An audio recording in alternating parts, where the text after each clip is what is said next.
घरी जायची एवढी घाई ना ह्या पोराला, माझ्या आधी उरकून रस्त्याला जाऊन माझी वाट पाहत थांबला होता. बस स्टँडवर गेल्या गेल्या बस आलेली होती, मग त्या बसमध्ये बसून दिला आणि आम्ही आलो राख्या घ्यायला.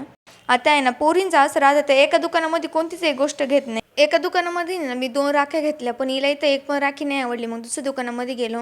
इथं आहे ना असं छोट्या मोठ्या गोष्टींवरती सेल चालू होता, म्हणजे कॉस्मॅटिक, इयरिंग्स, क्लेचर वगैरे. इथं हिचं आहे ना क्लेचर पाहायचं काम चालू होतं आणि मी पण इथं मेकअप ब्रश पाहत होते, पण त्यांची क्वालिटी मला काही खास नाही वाटली. मग मी पण इथे छोटे छोटे क्लेचर घेतले आणि ह्या 10 रुपयाच्या सेलमध्ये पण खूप छान क्लेचर होते, पण त्यांची साईज आहे ना जरा मोठी होती, कारण माझे केस आहे ऑलरेडी छोटे. जेव्हा कधी मी ह्या एरियात येईल ना शॉपिंग करायला, तेव्हा मी यांच्याकडून ना शेंगदाणे नेते, कारण शेंगदाणे ना माझे खूप फेवरेट आहे. तुम्हाला मी आधीच सांगितलं होतं ना, आम्ही मुली ना एका दुकानामधून कधीच सगळ्या गोष्टी घेत नाही. आता आम्ही गेलो होतो राख्यांच्या दुसऱ्या दुकानामध्ये आणि दुसऱ्या दुकानातून हिला फायनली 2 राख्या आवडल्या. आता आम्ही गपचूप रूमवरती निघालो होतो, पण रस्त्याने जाताना आम्हाला परत एक राख्यांचं दुकान दिसलं.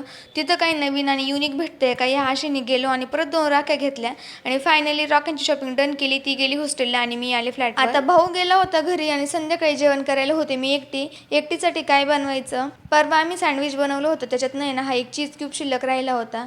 तो जर असंच राहिला असता ना त्याला फेकून द्यावं लागलं असतं, कारण की नाही तर फ्रीज वगैरे काहीच नाही आहे. मग मस्तपैकी त्याला छोट्या छोट्या तुकड्यांमध्ये कट करून घेतलं आणि टोमॅटो आणि कांदा याला आहे ना पण असं बारीक बारीक चॉप करून घेतलं. त्याच्यामध्ये ना काही मसाले ॲड केले आणि मस्तपैकी चीज पराठा बनवला. आजच्या दिवसाचा शेवट आहे ना हा मस्तपैकी गरमागरम चीज पराठा खाऊन केला. सो आजसाठी एवढंच. उर्वरित गप्पा पुढच्या व्लॉगमध्ये. Tata bye bye.